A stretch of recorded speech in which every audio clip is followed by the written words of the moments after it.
ഈശ്വമിഷിയായിക്ക് സ്തുതിയായിരിക്കട്ടെ. തെനാക് December 25 Christmas. എല്ലാ കേൾവിക്കാർക്കും എല്ലാ സഹോദരങ്ങൾക്കും എൻ്റെ സ്നേഹം നിറഞ്ഞ ക്രിസ്മസ് ആശംസകൾ. തിരുപ്പിറവിയുടെ എല്ലാ അനുഗ്രഹങ്ങളും നമുക്ക് ഇവർക്കുണ്ടാകട്ടെ. നമ്മളിന്ന് ക്രിസ്മസിനെ കുറിച്ച് ചിന്തിക്കുമ്പോൾ നമ്മൾ ഏറ്റവും പ്രധാനമായിട്ട് നമ്മൾ ചിന്തിക്കുന്നത് പുൽക്കൂടിനെ കുറിച്ച്, പുൽക്കൂട് ഒരുക്കത്തെക്കുറിച്ചും പുൽക്കൂടിൻ്റെ വ്യത്യസ്തമായിട്ടുള്ള അവതരണങ്ങളെ കുറിച്ചൊക്കെ നമ്മൾ എപ്പോഴും ചിന്തിക്കുകയും മിക്കവാറും ചില സ്ഥലങ്ങളിലൊക്കെ സ്ഥിരമായിട്ടുള്ള സ്ട്രക്ചേഴ്സ് അതാണ് എടുത്ത് വെക്കുന്നത്. പക്ഷെ ചിലയിടത്ത് ഇങ്ങനെ പുതിയ പുതിയ ആശയങ്ങൾ എന്തെങ്കിലും ചെയ്യാൻ പറ്റുമോ എന്നൊക്കെ നമ്മൾ ചിന്തിക്കാം. ഞാനിങ്ങനെ എൻ്റെ ഇടവയിലെ കുഞ്ഞുങ്ങളോട് പറഞ്ഞു, ഈ പുൽക്കൂട് ഒരുക്കുമ്പോൾ അത് നമ്മളിങ്ങനെ യുഗങ്ങളുടെ പ്രതീക്ഷ, ഇപ്പം പ്രത്യാശയുടെ ജൂബിലി വർഷം സമാപിക്കുന്നുണ്ട്, ഈ യുഗങ്ങളുടെ പ്രത്യാശയായിട്ടുള്ള വ്യക്തികളെ വെക്കണമെന്ന് ആവശ്യപ്പെട്ടിട്ടുണ്ടായിരുന്നു. അതനുസരിച്ചാണ് പുൽക്കൂട് ക്രമീകരിച്ച് തീരുന്നേ ഉള്ളൂ. അല്ലായിരുന്നെങ്കിൽ അവിടെ വെച്ചത് ഈ സന്ദേശം പങ്കുവയ്ക്കാനായിരുന്നു. അപ്പം ഇങ്ങനെ ആദം മുതൽ പ്രധാനപ്പെട്ട വ്യക്തികൾ അബ്രഹാം, ഇസാക്ക്, മോശ, അങ്ങനെ സാംസൺ തുടങ്ങിയ പ്രധാനപ്പെട്ട വ്യക്തികളെ ഇങ്ങനെ സെലക്ട് ചെയ്ത് അവരിലൂടെ വന്ന് അവർ പ്രതീക്ഷിച്ചിരുന്ന യേശുവിലെത്തുന്നു എന്നുള്ളതാണ്. എന്താണെങ്കിലും നമ്മൾ ഈ പുൽക്കൂട് ആദ്യമായി ചെയ്തതിൻ്റെയൊക്കെ 800-ാം വാർഷികം നമ്മൾ കഴിഞ്ഞ വർഷങ്ങളായിട്ട് ആചരിച്ചിരുന്നു. കൃത്യമായി പറഞ്ഞു കഴിഞ്ഞാൽ 2023 1223 അസീസിയിലെ ഫ്രാൻസിസ് ഇറ്റലിയിലെ ഗ്രാസിയോ എന്ന് പറയപ്പെടുന്ന സ്ഥലത്ത് ആദ്യമായിട്ട് പുൽക്കൂട് ചെയ്തത്. അപ്പം അതിൻ്റെ ആ ഒരു 800-ാം വാർഷികമൊക്കെ ആചരിക്കുന്നതിന് ഒരുക്കമായിട്ട് ഫ്രാൻസിസ് പാപ്പ എഴുതിയ ഒരു അപ്പോസ്തലിക ലേഖനമുണ്ട്. അഡ്മിറബിളെ സിഞ്ഞും എന്നാണ് അപ്പോസ്തലിക ലേഖനത്തിൻ്റെ പേര്. എൻചാൻറ്റിങ് ഇമേജ് എന്നാണ് ഇംഗ്ലീഷിൽ ട്രാൻസ്ലേറ്റ് ചെയ്യുന്നത്. ഏറ്റവും മനോഹരമായ ഒരു ദൃശ്യം എന്ന രീതിയിൽ. ഇത് 2019 പാപ്പ ഇത് ഒപ്പുവയ്ക്കുന്നത്. ഈ അപ്പോസ്തലിക ലേഖനം തുടങ്ങുമ്പോൾ മനോഹരമായൊരു വാക്യം ഈ പുൽക്കൂടിനെ കുറിച്ച് പാപ്പ പറഞ്ഞിട്ടുണ്ട്. ഒന്നാമത്തെ ഖണ്ഡികയിൽ തന്നെ പറയുന്നത് ഇങ്ങനെയാണ്: the nativity scene is like a living gospel rising from the pages of sacred scriptures. വിശുദ്ധ ലിഖിതങ്ങളുടെ താളുകളിൽ നിന്നും ഉയർന്നു വരുന്ന ജീവനുള്ള സുവിശേഷം ആണ് ഈ പുൽക്കൂട്. വിശുദ്ധ ലിഖിതങ്ങളുടെ താളുകളിൽ നിന്നും ഉയർന്നു വരുന്ന ജീവനുള്ള സുവിശേഷമാണ് പുൽക്കൂട്. അപ്പോൾ ആ സുവിശേഷം ആണ് നമ്മൾ ശ്രദ്ധിക്കേണ്ടത്. എന്താണ് ആ സുവിശേഷത്തിലൂടെ ഈശോ നമ്മളോട് സംസാരിക്കുന്നത്? കൃത്യമായിട്ടും ഈ പുൽക്കൂട് ക്രിസ്മസ് കാലഘട്ടത്തിലേക്ക് മാത്രമുള്ളതല്ല, അതൊരു ഓർമ്മപ്പെടുത്തലാണ്. അതായത് നിരന്തരം ദൈവം നമ്മളെ അവനിലേക്ക് ക്ഷണിക്കുന്നു എന്നതിൻ്റെ ഓർമ്മപ്പെടുത്തൽ. ദൈവം നമ്മളെ ക്ഷണിക്കുകയാണ്, നിരന്തരം ക്ഷണിക്കുന്നു. 2 കാര്യങ്ങളിലൂടെ നമുക്ക് ദൈവത്തെ കണ്ടെത്താൻ സാധിക്കുക. ഒന്ന്, ദിവ്യകാരുണ്യത്തിൽ ജീവിക്കുന്ന ദൈവം നമ്മളോടൊപ്പം ഉണ്ട്. 2, സഹിക്കുന്ന മനുഷ്യരിൽ ദൈവം നമ്മളോടൊപ്പം ഉണ്ട്. ദാരിദ്ര്യത്തിലൂടെയും കഠിനമായ സഹനങ്ങളിലൂടെയും കടന്നു പോകുന്ന മനുഷ്യരിലും ദൈവമുണ്ട്. ഈ 2 ഇടങ്ങളിലാണ് ദൈവം ഉള്ളത്.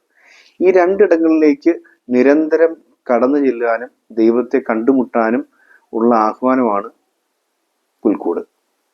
ഇപ്പം നമ്മൾ ഓർക്കേണ്ടത്, ഈ പുൽക്കൂട്ടിൽ ഔസേപ്പിതാവും മറിയമുണ്ട്. പക്ഷെ അവിടേക്ക് ക്ഷണിക്കപ്പെട്ട 2 കൂട്ടരുണ്ട്.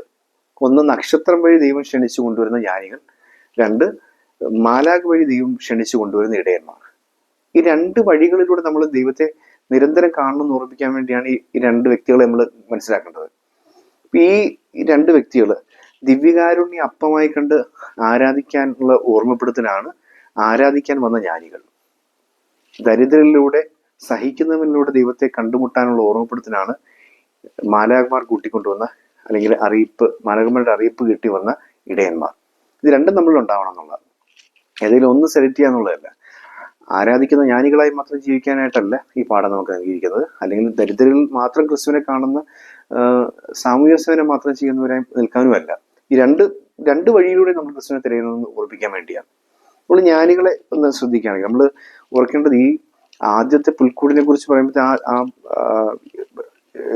ലേഖനത്തിനകത്ത് തന്നെ പാപ്പ സൂചിപ്പിക്കുന്ന ഒരു വസ്തുണ്ട്. 2ാമത്തെ ഖണ്ഡിക അവസാനിക്കാറാകുമ്പോൾ പാപ്പ സൂചിപ്പിക്കുന്ന ഖണ്ഡികയുണ്ട്. ഈ അഡ്മിറബിളെ സിഞ്ഞൂല് അവതരിപ്പിക്കുന്ന കാര്യം ഇതാണ്: ആദ്യത്തെ ഗ്രാജിയോയിൽ 1223 ചെയ്ത ആദ്യത്തെ പുൽക്കൂട്ടിൽ ഫ്രാൻസിസ് അസീസിയുടെ ഒരു സുഹൃത്തായ ജോൺ എന്ന് പറയുന്ന ഒരു മനുഷ്യനാണ് അത് രൂപീകരിക്കുന്നത്.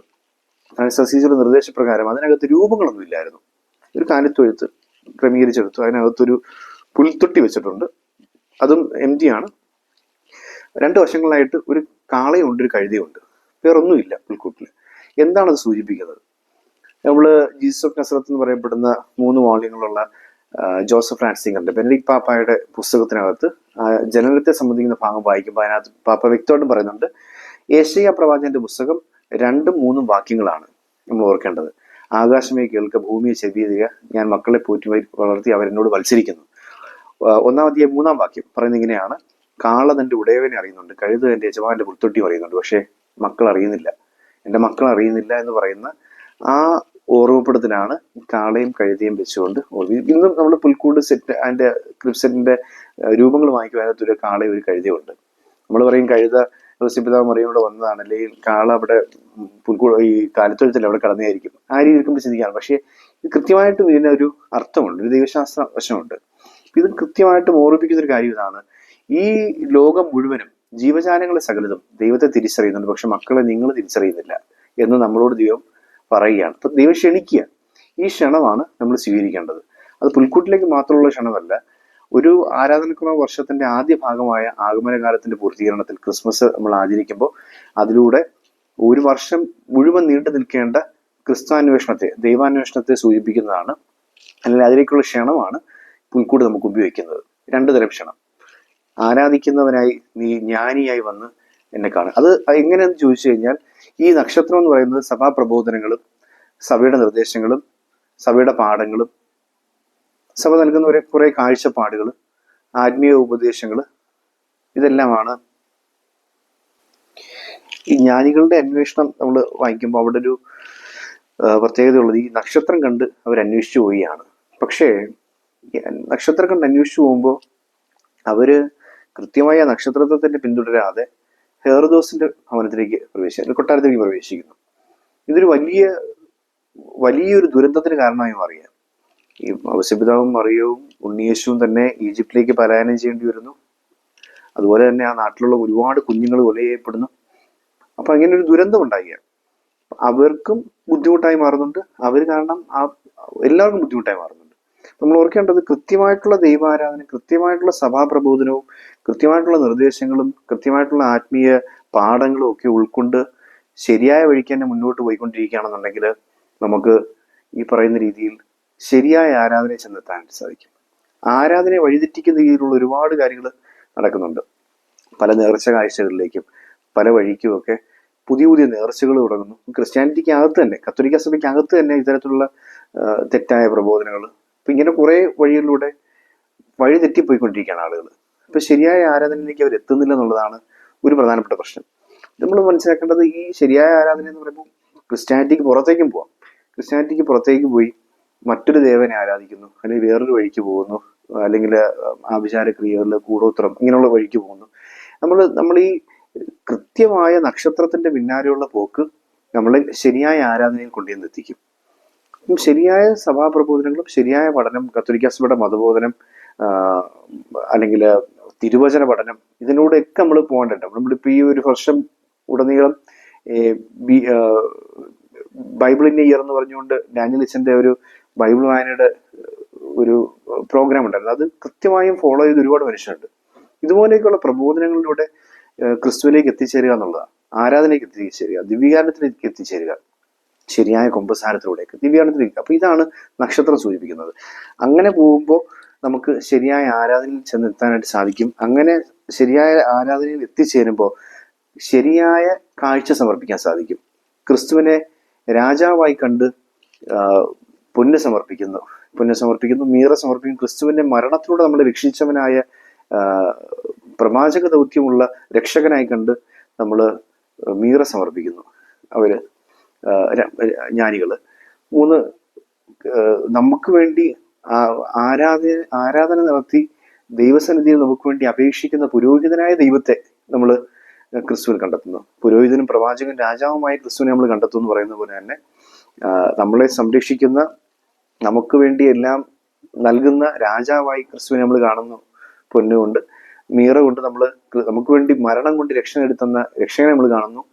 നമുക്ക് വേണ്ടി ദൈവസേനയിൽ പ്രാർത്ഥിക്കുന്ന രക്ഷകനായ പുരോഹിതനായ ദൈവമായ നിത്യപുരോഹിതനായ ദൈവമായ ക്രിസ്തുവിനെ നമ്മൾ കാണുന്നു. അപ്പോൾ നമ്മൾ ഈ സ്വർഗസ്നാപിതാവെന്ന പ്രാർത്ഥന ഇത് തന്നെ നമ്മൾ കാണുന്നത്. അവിടുത്തെ രാജ്യം വരണമേ, രാജാവായി കാണുന്നു. തിരുമനസ് ഭൂമിയിൽ നിറവേറണം, പ്രവാചകനായി കാണുന്നു. അല്ലെങ്കിൽ ബലിയിൽ നമ്മൾ കാണുന്നു. അതുപോലെ തന്നെ നാമം പൂജിതമാകണമേ എന്ന് പ്രാർത്ഥിക്കുമ്പോഴും ദൈവമായി നമ്മൾ കാണുന്നു. ഇത് നമ്മൾ കൃത്യമായിട്ട് എല്ലാ ഇടങ്ങളിലും നമ്മൾ കാണാൻ സാധിക്കുന്ന ഒരു വസ്തുതയാണ്. ക്രിസ്തുവിനെ നമ്മൾ മനസ്സിലാക്കി ആരാധിക്കാനുള്ള ഓർമ്മപ്പെടുത്തൽ ബെനദിക്തൂസ് എന്ന് പറയപ്പെടുന്ന സ്തുതിഗീതം സക്രിയ പാടുമ്പോൾ അതിനകത്ത് ലൂക്ക 1:74-75 നമ്മൾ വായിക്കുന്ന കാര്യമുണ്ട്. എങ്ങനെയാണ് ആരാധന നടക്കേണ്ടത്? നിർഭയം, പരിശുദ്ധിയിലും നീതിയിലും ആണ് ആരാധിക്കേണ്ടത്. നമ്മുടെ പുതിയ തർജ്ജമയില് ശുശ്രൂഷ എന്നല്ല, ആരാധന തന്നെ നടക്കുന്നത്. വിമോചിപ്പിക്കപ്പെട്ട് നിർഭയം, പരിശുദ്ധിയിലും നീതിയിലും. ഇപ്പം രാജാവ് നമ്മളോട് പറയുന്നു, നിർഭയമായി നീ ആരാധിക്കുക.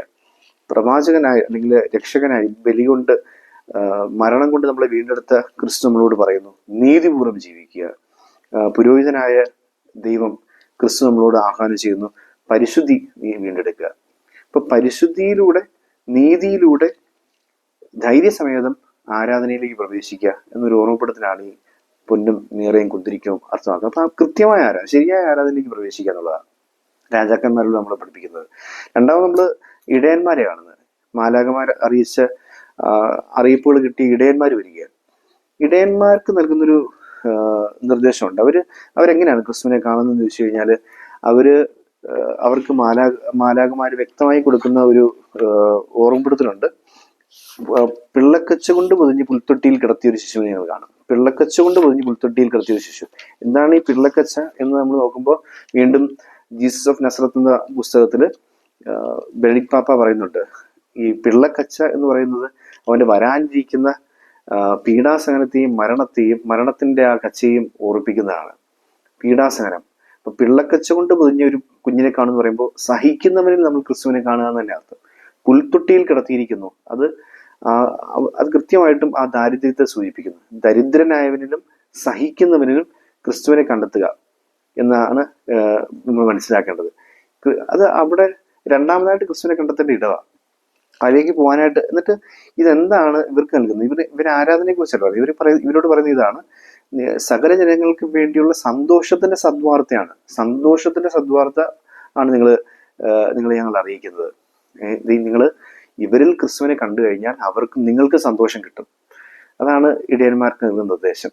എന്നിട്ട് അവർ പോയി ഈ കുഞ്ഞിനെ കാണുന്നു. അപ്പൊ ഈ മാലാഖമാർ അതിന്റെ ബാക്ക്ഗ്രൗണ്ടിൽ പാടുന്ന പാട്ടെന്താണ്? അത്യുന്നതങ്ങൾ ദൈവത്തിന് മഹത്വം, ഭൂമിയിൽ ദൈവകൃപ നിറഞ്ഞവർക്ക് സമാധാനം, അഥവാ സന്മനസ്സുള്ളവർക്ക് സമാധാനം. നമ്മൾ മറിയത്തെ അഭിസംബോധന ചെയ്യുമ്പോഴും പറയുന്ന കാര്യം ഇതാണ്. മറിയത്തെ ഗബ്രിയേൽ ദൂതൻ അഭിസംബോധന ചെയ്യുമ്പോൾ പറയുന്നുണ്ടല്ലോ, ദൈവകൃപ നിറഞ്ഞവളെ സ്വസ്തി. അതിന് നന്മ നിറഞ്ഞവളെ സ്വസ്തി. ഇപ്പം കൃപയും നന്മയും ഒരേ രീതിയിൽ നമ്മൾ ഉപയോഗിക്കുന്ന വാക്കുകളാണ്. ഇപ്പം ദൈവകൃപ നിറഞ്ഞവർക്ക് സമാധാനം എന്ന് പറയുമ്പോൾ അതിന്റെ മറ്റൊരു വേർഷനാണ് സന്മനസ്സുള്ളവർക്ക് സമാധാനം, നല്ല മനസ്സുള്ളവർക്ക് സമാധാനം. അപ്പൊ നല്ല മനസ്സോടുകൂടി നിങ്ങൾ ജീവിക്കുക, സന്തോഷത്തിന്റെ സദ്വാർത്ത മറ്റുള്ളവരെ അറിയിക്കുകയും നിങ്ങളും സന്തോഷമുള്ളവരെ മാറുകയും ചെയ്യുക. എങ്ങനെയെന്നോ ഈ സഹിക്കുന്നവരും ദരിദ്രരിലും ഈശോയെ കണ്ടുമുട്ടിക്കൊണ്ട്. ഈ രണ്ട് കൂട്ടര് ക്ഷണിക്കപ്പെട്ടവരായി പുൽക്കൂട്ടിലേക്ക് വരുമ്പോൾ നമ്മൾ ഓർക്കേണ്ട കാര്യം ഇതാണ്. പുൽക്കൂട് നമുക്ക് മുമ്പിൽ അറിയിക്കുന്ന ഒരു പാഠമുണ്ട്. ജ്ഞാനികൾ ക്രിസ്തുവിനെ തിരഞ്ഞത് ആരാധിക്കാൻ വേണ്ടിയാണ്. ഇടയന്മാർ ചെന്നെത്തുന്നത് സന്തോഷത്തിന്റെ സദ്വാർത്തയ്ക്ക് വേണ്ടിയാണ്. അപ്പോൾ നിരന്തരം ക്രിസ്തു നമ്മളെ കാത്തിരിക്കുന്ന കുർബാനയുമുണ്ട്, ദരിദ്രരുമുണ്ട്, അല്ലെങ്കിൽ സഹിക്കുന്നവരുമുണ്ട്. അതിലേക്കുള്ള ക്ഷണമാണ് പുൽക്കൂട് എന്ന് പറയുന്നത്. ഇപ്പൊ ഈ ക്രിസ്മസ് നമ്മൾ ഓർപ്പിക്കുന്ന ഒരു കാര്യമുണ്ട്. ഇത് ക്രിസ്മസ് ആഗമന കാലത്തിലോ ക്രിസ്മസിലോ തിരുനാളിന്റെ ആ ഒരു കാലഘട്ടം, തിരുപ്പിറവി കാലഘട്ടം ഇതിനകത്ത് തീരാനുള്ളതല്ല. ഒരു വർഷത്തിലുടനീളം നിലനിൽക്കേണ്ട ദൈവാരാധനയിലേക്കും ദരിദ്രരിൽ ക്രിസ്തുവിനെ കാണുന്നതിലേക്കുമുള്ള ഓർമ്മപ്പെടുത്തലാണ്. ക്രിസ്തു കൃത്യമായിട്ടും പറയുന്നുണ്ട്, ഞാൻ ജീവന്റെ അപ്പമായി നിങ്ങളോടൊപ്പം ഉണ്ട്, എന്നും ഞാൻ നിങ്ങളോടൊപ്പം ഉണ്ട്, എന്നും ഞാൻ നിങ്ങളോടൊപ്പം ഉണ്ട്, യുഗാന്ത്യത്തോളം എന്നും ഞാൻ നിങ്ങളോടൊപ്പം ഉണ്ടെന്ന് ഈശോ പറയുമ്പോൾ അതിന് രണ്ടർത്ഥമാണ് ഉള്ളത്. കുർബാനയിലും ഉണ്ട്, സഹിക്കുന്നവനിലും ഉണ്ട്. ഈ രണ്ട് കഴികളിലൂടെയും ഈശോയെ തിരയണമെന്ന് ഓർമ്മപ്പെടുത്തലാണ് ജ്ഞാനികൾ നക്ഷത്രം കണ്ട് തിരഞ്ഞതും ആരാധിക്കാൻ തിരഞ്ഞതും ഇടയന്മാർ മാലാഖമാരുടെ നിർദ്ദേശം കേട്ടിട്ട് പിള്ളക്കൊച്ച കൊണ്ട് ചുറ്റപ്പെട്ട് പുൽത്തൊട്ടിയിൽ കിടക്കുന്ന സഹിക്കുന്നവനും ദരിദ്രനിലും ഈശോയെ കാണുക എന്നുള്ളത്. ഇപ്പോൾ പുൽക്കൂട് നമ്മളെ ഈ പാഠം ഓർപ്പിക്കുന്നുണ്ട്. ഇവിടെ തീരാനുള്ളതല്ല ഈ പാഠം, തുടരാനുള്ളതാണ് എന്ന ഓർമ്മയിൽ നമുക്ക് ക്രിസ്മസ് ആചരിക്കാം. നിരന്തരം ക്രിസ്തുവിനെ നമുക്ക് അന്വേഷിക്കുന്നവരും ക്രിസ്തു നമ്മളെ ക്ഷണിക്കുന്നുണ്ടെന്നുള്ള ബോധമുള്ളവരുമായി ജീവിക്കാനുള്ള കൃപ നമ്മളിൽ എല്ലാവരിലും ഉണ്ടാവട്ടെ. ദൈവം നമ്മെ അനുഗ്രഹിക്കട്ടെ.